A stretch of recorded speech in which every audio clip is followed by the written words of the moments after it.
Hello! Good day po sa ating lahat. Welcome po sa aking channel, Pantero 101, ang daluyan ng mabuting balita. Amen? Bago po ang lahat, tayo po ay manalangin muna. Yuko po natin ang ating mga ulo, idol and kapanalig. O Diyos na makapangyarihan, na may gawa ng langit at lupa, pinupuri ka namin, sinasamba ka namin. Ikaw ang dakilang Diyos na higit sa sapat sa aming pangangailangan. Patawad po sa lahat na aming kasalanan. Nawa ay gabayan niyo po kami at samahan niyo kami sa pagninilay namin sa iyong banal na salita sa araw na ito. Dalangin ko, O Diyos, pagpalain mo nawa at ingatan, ilayo sa anumang uri ng kapahamakan at pagalingin mo nawa sa anumang uri ng karamdaman ang lahat ng tao na makakasumpong sa channel ko na ito bilang daluyan ng iyong mga banal na salita.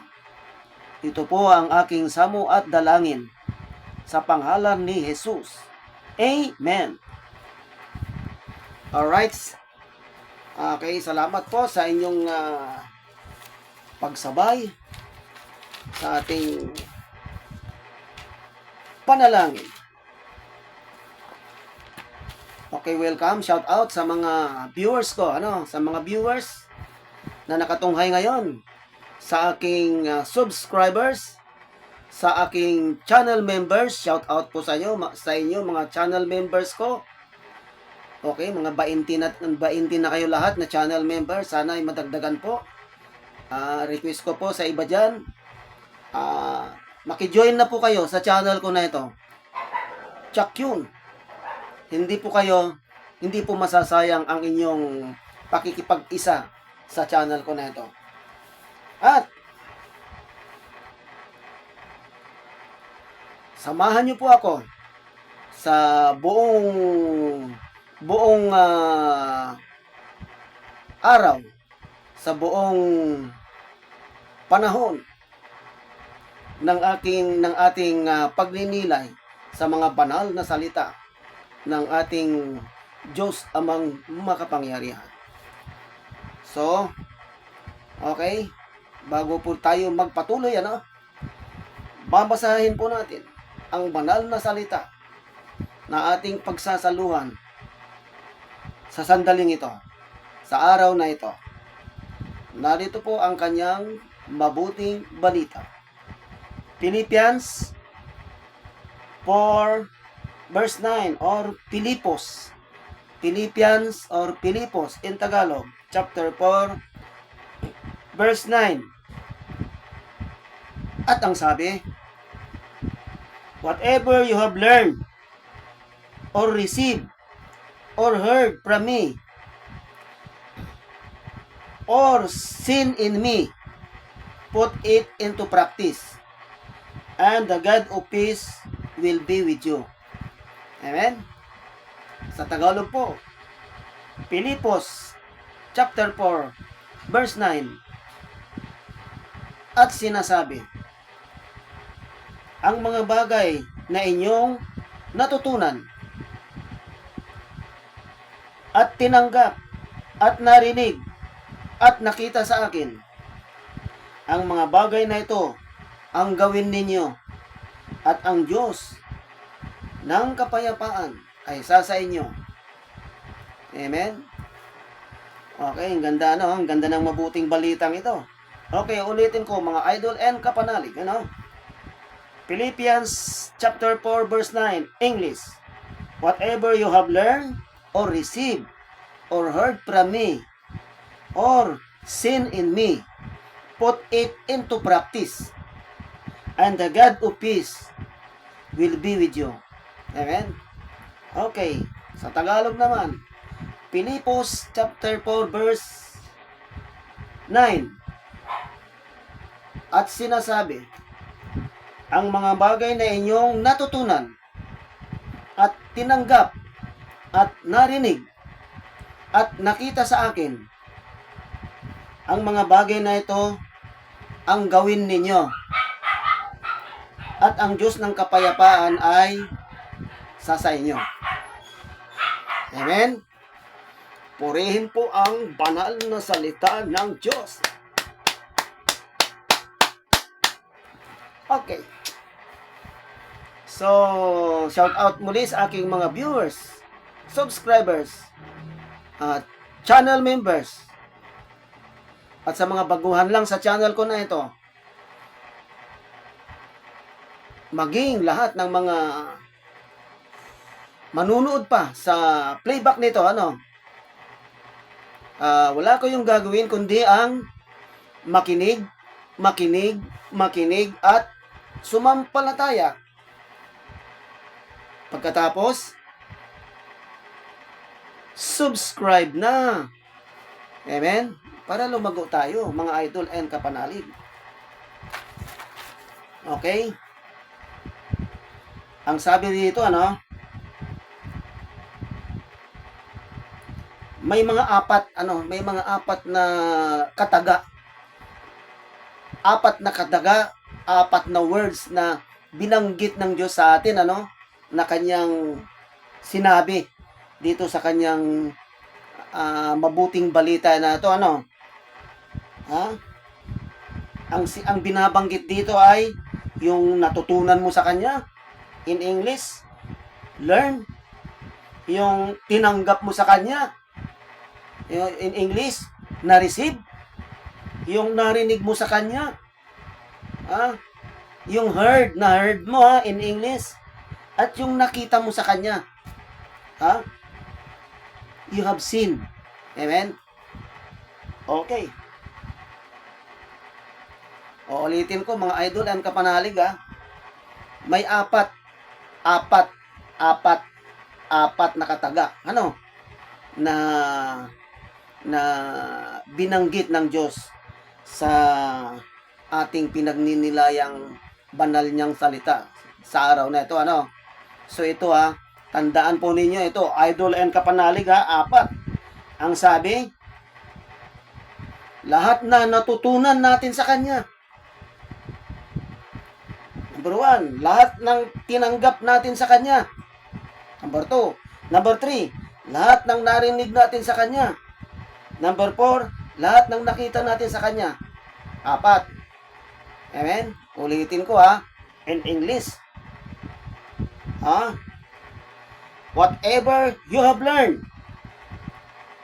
whatever you have received, whatever you have heard, whatever you have seen sa Kanya.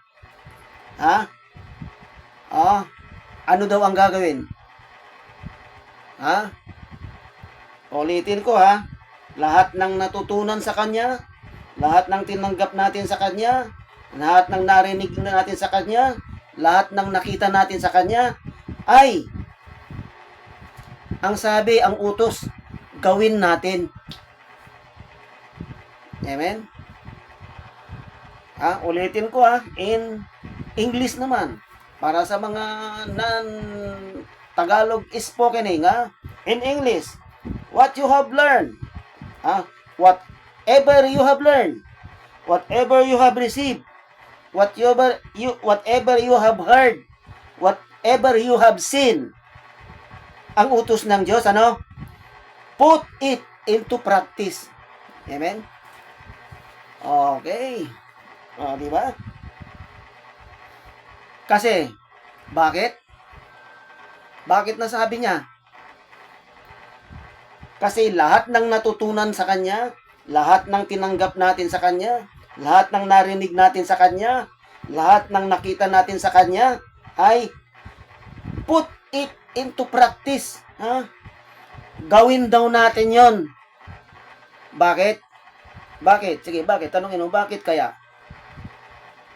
Kasi, kapag prinaktis natin yon, ginawa natin yon sa buhay natin, the whole life through, the whole life natin, at prinaktis natin yung mga natutunan natin sa Diyos, yung mga tinanggap natin sa Diyos, yung mga narinig natin sa Diyos, yung mga nakita natin sa Diyos, gawin natin sa buong buhay natin. Put it into practice. Sabi niya, dahil, ha, suma sa atin ang Diyos ng kapayapaan. God of peace will be with us, will be with you. Amen? O, di ba? Ulitin ko, ha? Ulitin ko. Philippians chapter 4 verse 8. Pilipos chapter 4 verse 8. In Tagalog naman 'yon, ha. Lahat ng mga bagay na natutunan natin sa Diyos, lahat ng mga natinanggap natin sa Diyos, lahat ng mga narinig natin sa Diyos, lahat ng nakita natin sa Diyos, gawin ninyo, gawin daw natin. In English, put it into practice. Bakit? Bakit? Kasi suma sa atin ang Diyos, sa atin ang Diyos ng kapayapaan. In English, God of peace will be with us. Amen? Diyos ng kapayapaan.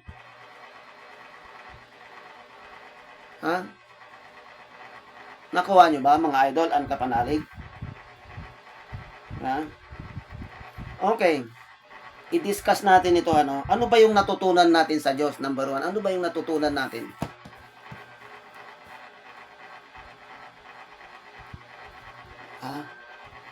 Di ba ang mga isinuturo naman niya is puro kabutihan, ano?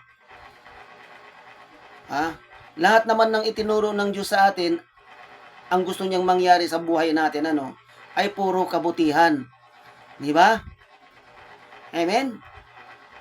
So, isang word na lang ang gagamitin natin. Yung gumawa tayo ng kabutihan.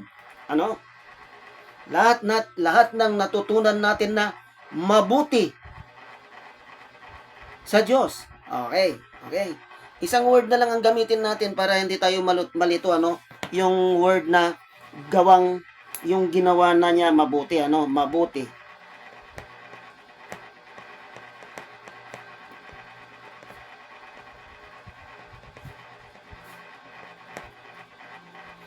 Isang word na lang ang gagamitin natin na ginawa niya, no? Para hindi tayo mga malito, ano? Mga idol and kapanalig, ano? Lahat ng, isang word lang. Lahat ng mabuting natutunan natin sa Diyos. Number 1, ha? Ibig sabihin, lahat ng mabuting natutunan natin. Yan. Number 2, lahat ng mabuting tinanggap natin sa Diyos. Okay. Tapos, lahat ng mabuting narinig natin sa Diyos. Lahat ng mabuting nakita natin sa Diyos ay gawin natin. Put it into practice. Bakit? Kasi God of peace will be with us. Ang Diyos ng kapayapaan ay sa atin. Meaning, for short, magiging mapayapa ang buhay natin. Kapag yung natutunan nating mabuti sa Diyos, yung tinanggap nating mabuti sa Diyos, yung narinig nating mabuti sa Diyos, yung nakita natin mabuti sa Diyos, i-practice natin yan sa araw-araw na buhay natin. Mga idol and kapanalig, i-practice yan natin yan. Minuminuto. Sa buong buhay natin, minuminuto. Sa loob ng 7 araw, minuminuto. Gawin daw natin in practice, minuminuto. Lahat sa buong cycle ng buhay natin, put it into practice. Gawin natin lahat ng mga natutunan nating mabuti sa Diyos. Lahat ng tinanggap natin na mabuti sa Diyos. Lahat ng mga narinig nating mabuti sa Diyos. Tapos, lahat ng mabuting nakita natin sa Diyos ay gawin natin. Isabuhay natin sa buong buhay natin. Put it into practice for the whole life through. Ha? At God of peace will be with us. Diyos ng kapayapaan ay sa atin. For short, magiging mapayapa ang buhay natin. Kasi, kasi prinaktis natin, minuminuto, ang natutunan nating mabuti. Kasi, prinaktis natin, minuminuto, ang tinanggap natin sa Diyos. Kasi, prinaktis natin, ang mabuting narinig natin, minuminuto sa Diyos. Kasi prinaktis natin, minuminuto, ang mabuting nakita natin sa Diyos. Amen? 4 lang yun. 4 lang yung gusto niya i-practice natin. Ano yung natutunan mo? Mabuti. Kasi ang Diyos naman, hindi naman nagturo ng masama sa atin yan. Amen? Puro kabutihan. Okay, magsampul tayo. Ano ba yung kabutihan na yon? Ano ba yung kabutihan na itinuro ng Diyos sa atin? Number 1, mahalin mo ang iyong kapwa. O yun, huwag na tayong lumayo. Mahalin mo ang iyong kapwa. Sino ba yung kapwa natin? Sino ba ang kapwa natin? Sige nga, kung alam mo, ikaw kapatid, kapanalig, ikaw nakikinig, ikaw na nanonood, sino ba ang mga kapwa natin? Sino? Hindi mo alam? Okay, nito. Ang kapwa natin, number 1, magulang natin. Yung magulang mo, nanay, tatay mo, kapwa mo yan. Yung kapatid mo, kapwa mo yan. Yung katulong mo, kapwa mo yan. Yung girlfriend mo, kapwa mo yan. Yung sinakyan, yung tricycle driver, kapwa mo yan. Yung magbabalot, kapwa mo yan. Yung taong grasa, diyan sa kalsada, na naglalakad, kapwa mo yan. Sino pa? Yung katulong mo, kapwa mo yan. Yung bodyguard mo, ikaw na mayaman, kapwa mo yan. Amen? So, lahat ng lahat ng ninalang dito sa lupa, kapwa natin yan. So, ano ang number 1 na utos? Mahalin mo ang kapwa mo. Gumawa ka ng mabuti sa kapwa mo. Yun lang, isa lang. Huwag na tayong lumayo. Mahalin mo ang kapwa mo at gawan mo ng mabuti ang kapwa mo. Kasi, kung ano yung ginawa mong mabuti sa kapwa mo, ay ginawa mo sa Diyos. Okay, baliktarin natin. Ang Diyos lang ang mahal mo. Lord, I love you, Lord. Pero hindi mo mahal ang kapwa mo. Sino ba yung kapwa mo? Hit na hit mo yung nanay mo. Hit na hit mo yung tatay mo. Hit na hit mo yung kapatid mo. Minumura mo yung driver mo. Tinadyakan mo yung katulong mo. Galit ka. Sinungaling ka, di ba? Mahal mo ang Diyos, pero hindi mo mahal ang kapwa mo. Sinungaling ka. Meaning, hindi tanggap ng Diyos yung pagmamahal mo sa Kanya. Kasi alam niya nagsisinungaling ka.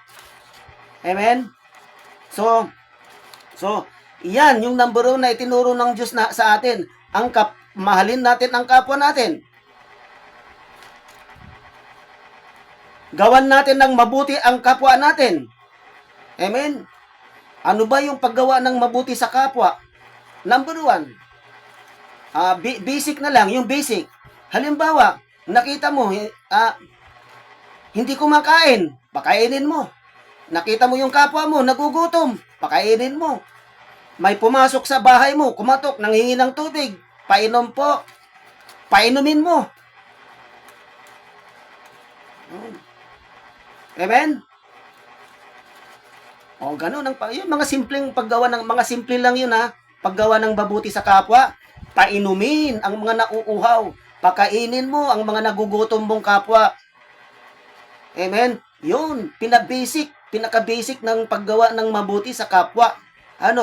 At kapag ginawa mo sa iyong kapwa yan, ay gumawa ka rin ng mabuti sa Diyos. So, yung mabuti na yan, yun yung gustong mangyari sa atin. Kaya, ang sabi nito, ang utos ay, ano ba yung natutunan mo sa Diyos? Ano ba yung itinuro niya? Mahalin mo ang kapwa mo. Okay. Ang natutunan mo sa Diyos ay mahalin ang kapwa. Amen? Okay. Ang tinanggap mo, mabuti sa Diyos, ay mahalin ang kapwa. Amen? Ang tinanggap mong narinig sa Diyos, ay mahalin mo ang kapwa. Amen? Ang tinanggap mong natutunan sa Diyos, or nakita sa Diyos, ay gawan mo ng mabuti ang iyong kapwa. Yung nakita mo. Yung nakita mo. Kung ano yung nakita mo na ginawa ng Diyos. Na mabuti. Halimbawa, inaruga niya ang iyong kapwa. Ganon din ang gawin mo. Arugain mo rin yung mga taong nangangailangan ng aruga. Amen? So, apat. Basic lang ano ba yung mga bagay na natutunan natin sa Diyos? Ano ba yung mga bagay na tinanggap natin sa Diyos? Ano ba yung mga bagay na narinig natin sa Diyos? Ano ba yung mga bagay na nakita natin sa Diyos?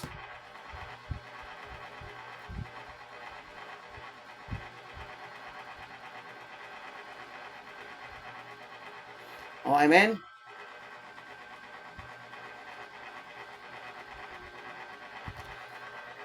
So, very basic po yung gustong mangyari ng Diyos sa atin na lahat ng natutunan. Okay, ulitin ko.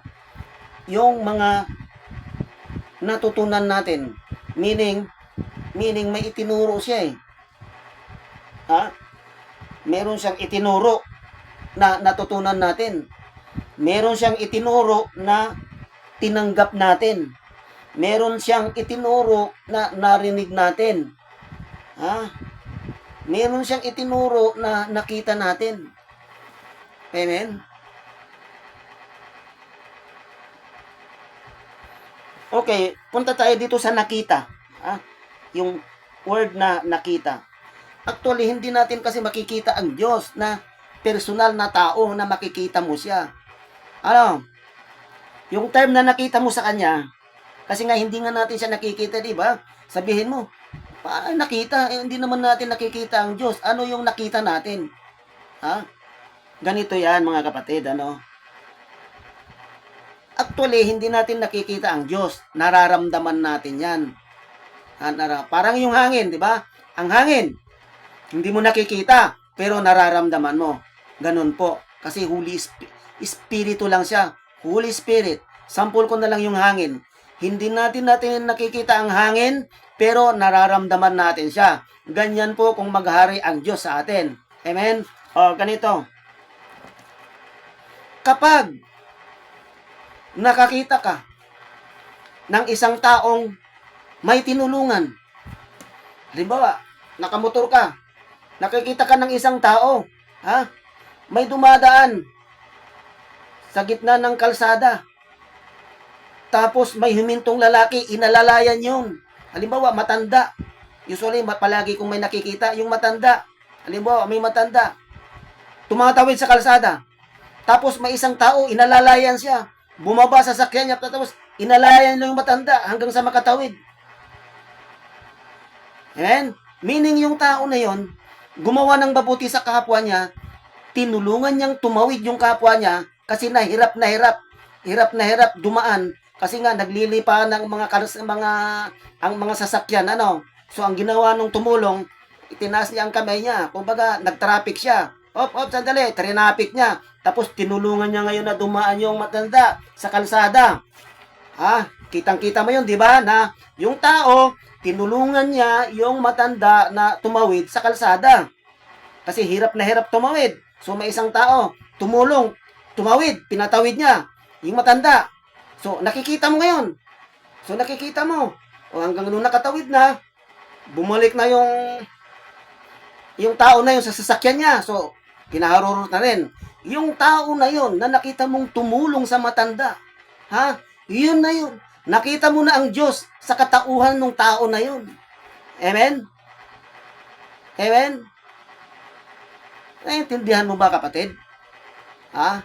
Kasi nga, living by faith kasi tayo. Ang pananampalataya, ang faith is yung something na nakikita natin, nararamdaman natin. Kabasta nakakita ka ng isang mabuting gawa, lahat ng mabuting gawa ay galing sa Diyos yan.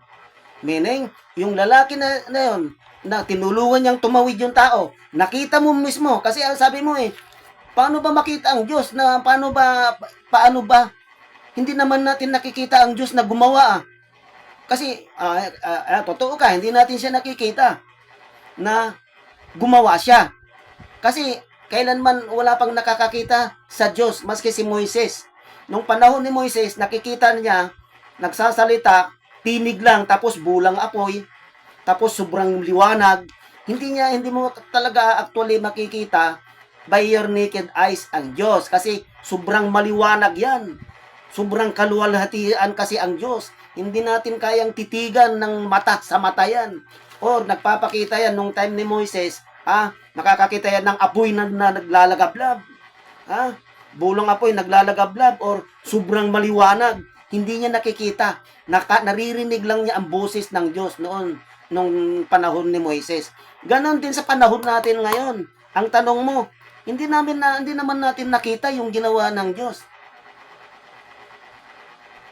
So ito na yung kapatid, yung sample ko sa'yo, yung taong yon na inalalayan niya, gumawa ng kabutihan doon sa taong tumatawid, doon sa matanda, doon sa beggar, doon sa matanda na hirap tumawid. Tinulungan niya ngayon tumawid sa kalsada. Inalalayan niya ngayon yung matanda na tumawid sa kalsada. Nung naitawid na niya, bumalik na ngayon yung taong yon, yung gumawa ng mabuti na yon doon sa sasakyan niya. Tapos umalis na rin siya. Yung tao na yon na nakita mo nang gumawa ng kabutihan, inalalayan niya, tinulungan niya yung matandang tumawid sa kalsada, iyon na yun. Nakita mo na ang Diyos sa katauhan ng tao na tumulong doon sa matandang tumawid. Iyon na yun. Amen? Kasi ang Diyos, gumagamit po ng instrumento yan. Hindi mo makikita ang Diyos na bababa sa langit para tutulungan niya yung tao na tumatawid sa kalsada. Nakikita mo, ang Diyos, nandun na, pababa na sa langit, magta-traffic, nasa langit pa lang, nasa ibabaw pa lang, magta-traffic, hindi po ganon.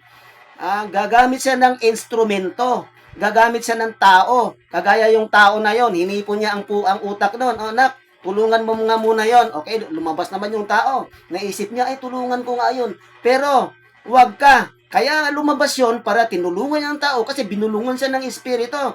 Tulungan mo na yun. Hirap niyang tumawid. Okay. Sumunod naman yung tao na yon. Lumabas sa sakyan niya. Tinulungan niya yung tao na dumaan sa kalsada. Tumawid. Tinulungan niya. Yung tao na tumulong na yon, iyon na yun. Siya na yun. Siya na yung Diyos na hinahanap mo. Nakita mo na ang Diyos. Nakita mo na ang Diyos sa katauhan ng tao na yun. Yung tumulong na yon, sa taong tumawid sa kalsada, iyon na yun ang Diyos. So, nakita mo yung kabutihan ng Diyos na yun. Nakita mo yung ginawa ng tao na yun. Gawin mo na yun. Yung nakita mo na yun, gawin mo na yun. Amen? Pag nakakita ka ng hirap na hirap tumayo, hirap na hirap lumakad, hirap na hirap tumawid, at tulungan mo na rin. Iyon ang ibig sabihin ng Diyos. Yung nakita mo sa Diyos, gawin mo. Put it into practice. Sabi, nakita. Hindi ko pa naman nakikita ang Diyos, Nakita mo na. Yung taong tumawid, tinulungan ng tao. Yung taong tumawid, yung hirap na hirap tumawid, yung matandang tumawid. Inalalayan ng tao na yon. Inalalayan niyang tumawid. Yun na yun. Nakita mo na ang Diyos sa katauhan ng tao na yun. Yung tao na yun, gumawa ng mabuti. So, ano bang ginawa ng tao na yon? Gumawa ng mabuti. Tinulungan niya yung taong dumaan. Tinulungan niya yung taong tumawid. Kasi hirap na hirap tumawid kasi ang daming sasakyan. So, tumulong yung tao na yon. Itinawid niya yung matanda na yon. So, yun na yon. Nakita mo na ang gawa ng Diyos. Yung ginawa ng tao na yon, yun na yon. Nakita mo na ang Diyos. Nakita mo na ang Diyos sa paggawa niya ng mabuti. Amen?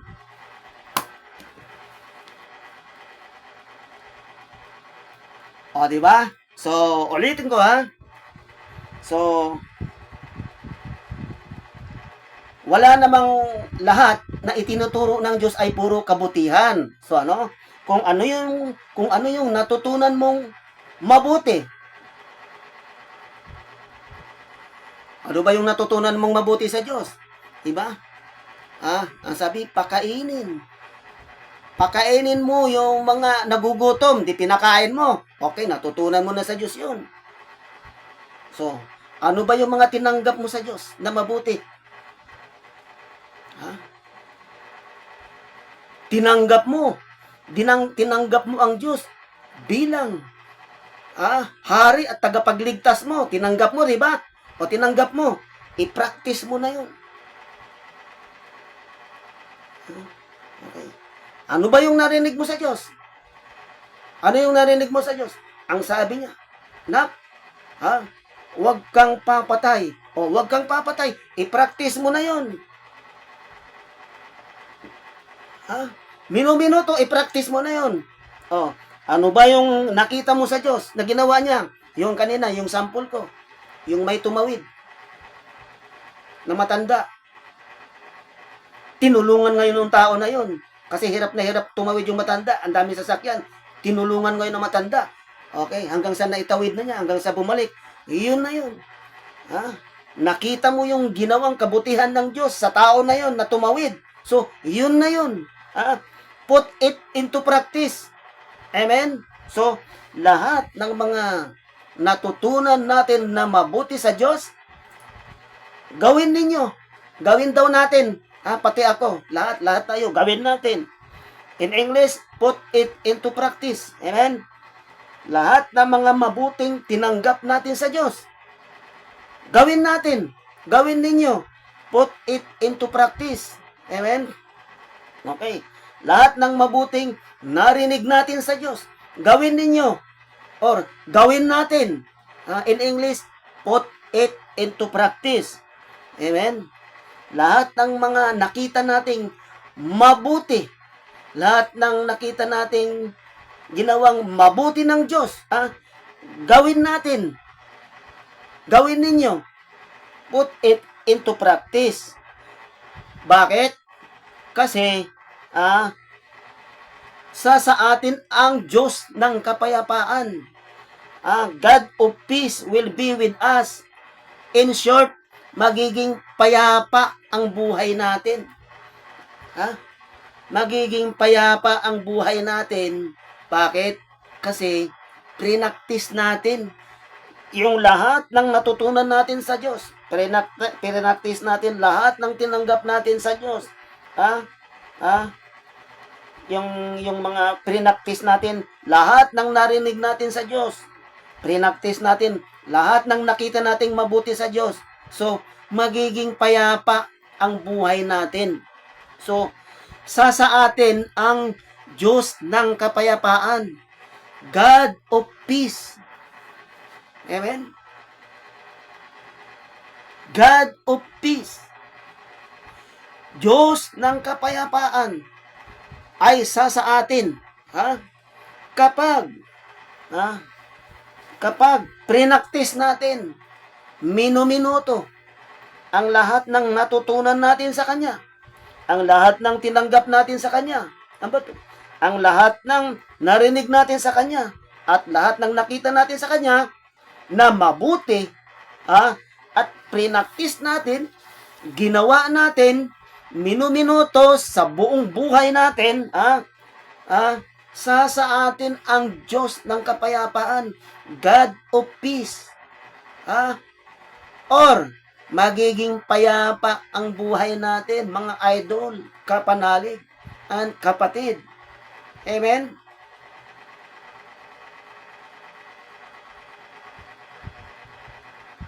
Okay. So, maliwanag po ba? So, simple lang uulitin ko Philippians chapter 4 verse 9. Sa Tagalog, Pilipos chapter 4 verse 9. At sinasabi ng English, whatever you have learned or received or heard from me or seen in me, put it into practice, and the God of peace will be with you. Amen? Sa Tagalog, Pilipos chapter 4 verse 9. At ang sabi, ang mga bagay na inyong natutunan, ang mga bagay na inyong tinanggap, ang mga bagay na inyong narinig, ang mga bagay na inyong nakita sa akin, sabi niya, sa akin, sabi ng Diyos, ang mga bagay na ito ang gawin ninyo. At ang Diyos ng kapayapaan ay sa inyo. Amen? So, napakabuti ng Diyos, I-practice mo lang. Araw-araw. Minu-minuto, gumawa ka ng mabuti. Paano ang paggawa ng mabuti? Paano? Paano ang paggawa ng mabuti sa kapwa? Number 1, na paggawa ng mabuti sa kapwa, mahalin mo ang kapwa mo. Di ba? Okay, kapag ka minahal mo, minu-minuto ang kapwa mo, tsak yun kapatid, magiging payapa ang buhay mo. Kasi sinabi na niya dito, sinulat. Sinulat niya at sinabi na niya at matutupad yun. Kapag ikaw kapatid, gumawa ka ng mabuti sa kapwa mo, minu-minuto, tsak yun, kapayapaan ang sumasa iyo. Naiintindihan mo ba kung paano gumawa ng mabuti sa kapwa? Paano? Number 1, mahalin mo ang kapwa mo. Mahalin mo ang kapwa mo. Paano mahalin ang kapwa? Sino ba ang kapwa mo na dapat mong mahalin? Sino? Number 1, mga magulang mo, kapwa mo yan. Kapatid mo, kapwa mo yan. Yung asawa mo, kapwa mo yan. Yung girlfriend mo, kapwa mo yan. Yung driver mo, kapwa mo yan. Yung magbabalot, kapwa mo yan. Yung tendero ng gulay, kapwa mo yan. Yung bodyguard mo, kapwa mo yan. Yung driver mo, kapwa mo yan. So, mahalin mo ang kapwa mo. Sapagkat kapag ka minahal mo ang kapwa mo, minahal mo ang Diyos. Amen? So, yun. Kapag ka natutunan mong mahalin ang kapwa mo, kapag ka natutunan mong mahalin, at ginawan mo ng mabuti ang kapwa mo, lahat ng natutunan mo, lahat ng tinanggap mo, lahat ng narinig mo, lahat ng nakita mo, gawin mo, minu-minuto, sa iyong kapwa. At sa sayo ang kapayapaan. Amen? Kasi meron dyan, mahal niya ang Diyos, pero hindi niya mahal ang kapwa niya. So, yun? Nagsisinungaling ang tao. Kasi ang sabi mo, I love you, Lord. Pero galit ka sa mami mo, galit ka sa daddy mo, galit ka sa kapatid mo.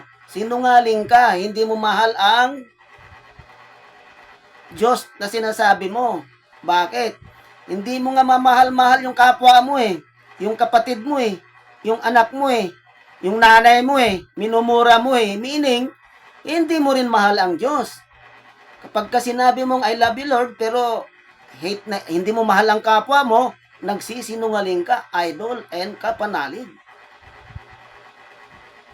Amen? So, number one na gagawin mo, number 1 na isabuhay mo, number 1 na iput mo into practice, na gawin sa buhay mo, ang mahalin mo ang kapwa mo.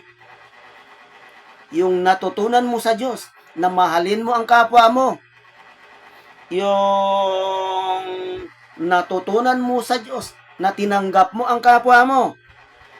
Yung natutunan mo sa Diyos, na narinig mo, na sinabi niya, mahalin mo ang kapwa mo. Yung nakita mo sa Diyos, na nakita mong tumulong siya sa kapwa mo, ay gawin mo yun sa Diyos. Ay gawin mo yun. Yung nakita mo na yun. Okay? Lahat ng mga yun, yung natutunan mo, yung tinanggap mo, yung narinig mo, yung nakita mo, gawin daw natin. Put it into practice.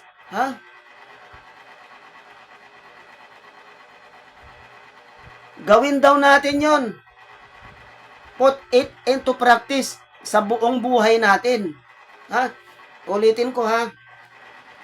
Lahat ng mabuting natutunan mo sa Diyos, kagaya ng natutunan mong mahalin ang kapwa mo. Ha?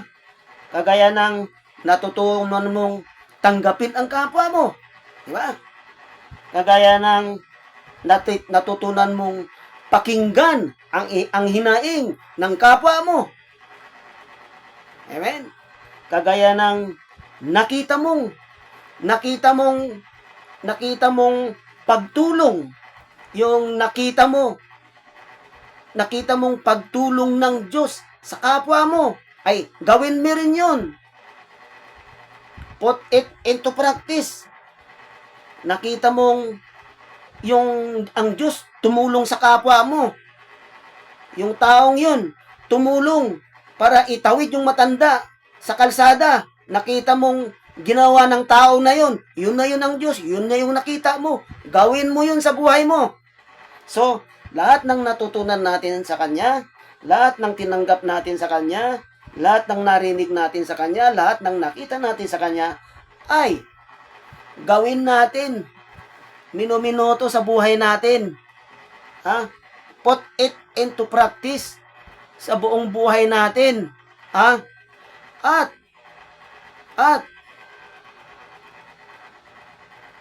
sa atin ang God of peace. Ha? Ang Diyos ng kapayapaan ay sa atin. Ang kapayapaan ay sa atin sa buong buhay natin kapag ginawa natin, prinaktis natin sa buong buhay natin ang lahat ng natutunan natin sa Kanya, ang lahat ng tinanggap natin sa Kanya, ang lahat ng narinig natin sa Kanya, at ang lahat ng nakita natin sa Kanya. Amen?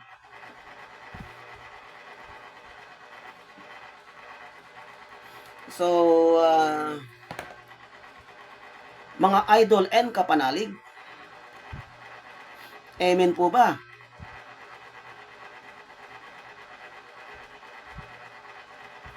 Mayroon ba kayong naintindihan? So, meron lang kayong idol and kapanalig, meron ka lang gabutil ng mustasa, ng pananampalataya.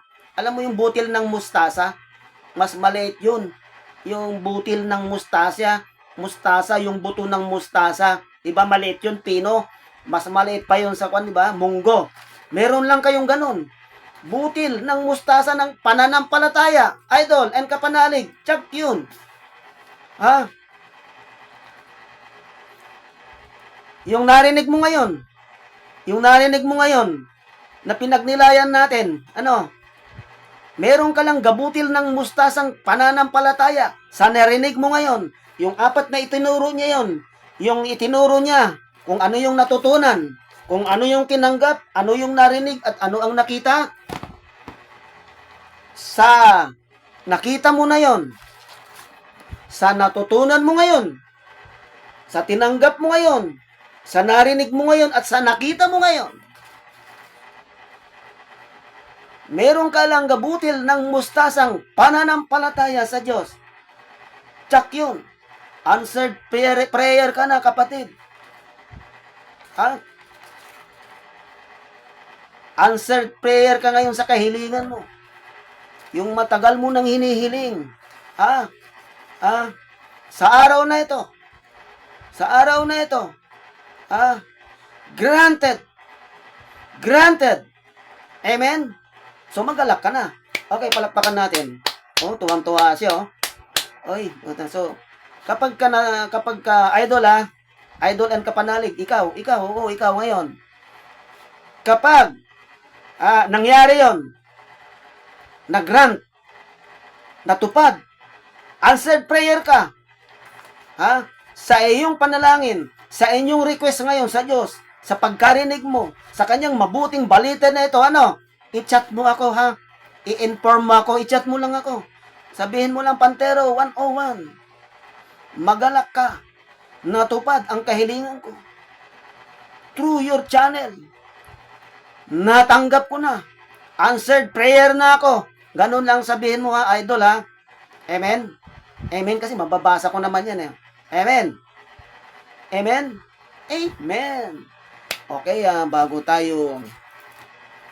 tayo magwakas, mga idol and kapanalig, manalangin muna tayo. O Diyos na makapangyarihan, na may gawa ng langit at lupa, maraming salamat po sa inyong gabay at patnubay sa pagninilay namin sa iyong banal na salita. Dalangin ko, O Diyos, na pagpalain mo, ingatan mo, ilayo sa anumang uri ng kapahamakan, pagalingin sa anumang uri ng karamdaman, at ipagkaloob mo ang kanilang mga prayer request sa iyo. Ang lahat ng tao na sumabay ngayon at maging sa playback ng video na ito sa pagninilay ng banal mong salita. Ito po ang aking samong at dalangin sa pangalan ni Jesus. Amen.